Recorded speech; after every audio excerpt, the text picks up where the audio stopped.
Hola a todos, en este vídeo voy a mostrar cómo conectar estos auriculares a un MacBook.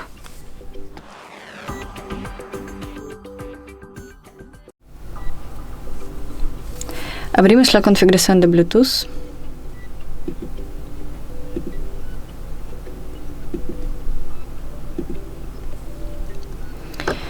Abrimos el estuche de los auriculares. Mantenemos presionado este botón hasta que el indicador comience a parpadear.